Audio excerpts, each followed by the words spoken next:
আসসালামু আলাইকুম। যেমনটা বলছিলাম, আপনারা সবাই আজকে কোনো খোঁজ রাখবেন না জানি বাংলাদেশ এবং পাকিস্তানের মধ্যকার ম্যাচটি নিয়ে। তারপরও আশা আপনাদের কিছু বিষয় জানিয়ে দেওয়ার জন্যে। প্রথমেই জানিয়ে দেই, কিছুদিন আগে বাংলাদেশ শক্তিশালী ইউএর বিপক্ষে, আমি বলবো যে দুর্বল বাংলাদেশ শক্তিশালী ইউএর বিপক্ষে 2-1 সিরিজ হেরেছে, যার দায়িত্বে ছিলেন দুর্দান্ত অফ ফর্মে থাকা ব্যাটসম্যান লিটন কুমার দাস, যিনি কিনা দলে এসেছেন শক্তিশালী ব্যর্থ ক্যাপ্টেন নাজমুল হাসান শান্তকে হটিয়ে। সবচেয়ে বড় সৌভাগ্যের বিষয়, আজকে আমাদের আরও বেশি হতাশা থাকবে, কারণ আমাদের আজকে দলে থাকছেন না মুস্তাফিজ এবং তাসকিন আহমেদ।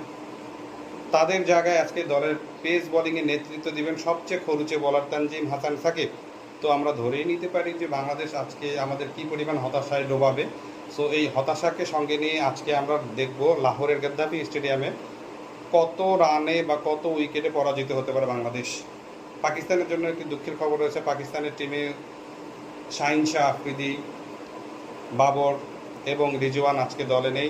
পাকিস্তানের নেতৃত্বে আজকে থাকছেন সালমান আলী আগা, সায়েম আয়ুব এবং ফখর জামান দলে থাকবেন, এটাই আশা করা যায়।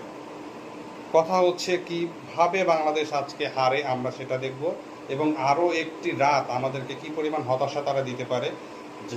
যারা আপনারা জানেন যে বাংলাদেশের ক্রিকেট খেলা যারা দেখে তারা সবসময় হতাশায় থাকে, এবং আমরা সবসময় এই হতাশাটাকে সঙ্গী নিয়েই থাকি।